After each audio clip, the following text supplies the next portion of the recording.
नमस्कार दोस्तों, क्या आपने कभी सोचा है कि बच्चे आखिर कैसे सोचते हैं? उनकी छोटी छोटी हरकतें और सवाल हमें अक्सर हैरान कर देते हैं। आज हम जानेंगे बच्चों से जुड़े कुछ मनोवैज्ञानिक तथ्य जो आपके उनके साथ व्यवहार करने के तरीके को बदल सकते हैं। तो चलिए जानते हैं बच्चों के दिमाग और भावनाओं की इस अद्भुत दुनिया के बारे में। एक बच्चों का दिमाग स्पंज की तरह होता है। बच्चे हर चीज को बहुत तेजी से सीखते हैं, खासकर अपने पहले 5 सालों में।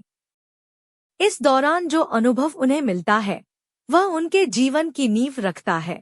2 बच्चों को ध्यान और सराहना की जरूरत होती है। जब बच्चे को सराहा जाता है तो वह और बेहतर प्रदर्शन करने के लिए प्रेरित होता है।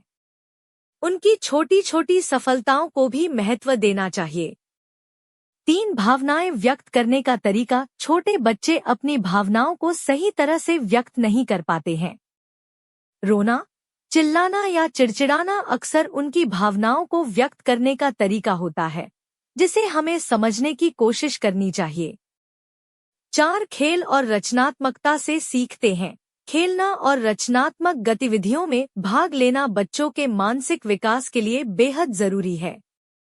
इससे उनकी सोचने समझने की क्षमता बढ़ती है और वे नई चीजें सीखते हैं। 5 मॉडलिंग और अनुकरण। बच्चे अपने माता पिता और आसपास के लोगों के व्यवहार को देखकर बहुत कुछ सीखते हैं। इसलिए हमें यह ध्यान रखना चाहिए कि हम उनके सामने किस तरह का उदाहरण प्रस्तुत कर रहे हैं। 6 प्रश्न पूछने की प्रवृत्ति। बच्चे सवाल पूछते हैं क्योंकि यह उनके दिमाग के विकास का संकेत है।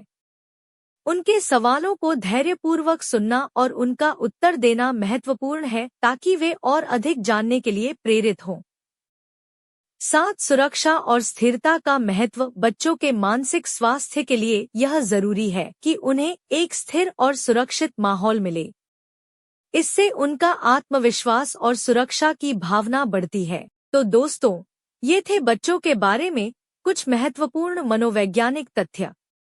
उम्मीद है कि ये जानकारी आपके लिए मददगार साबित होगी और आप बच्चों के साथ एक बेहतर और सकारात्मक संबंध बना पाएंगे। अगर आपको ये वीडियो पसंद आया हो तो इसे लाइक और शेयर करना न भूलें। साथ ही हमारे पेज को फॉलो करें ताकि आप और भी रोचक जानकारी पा सकें। धन्यवाद।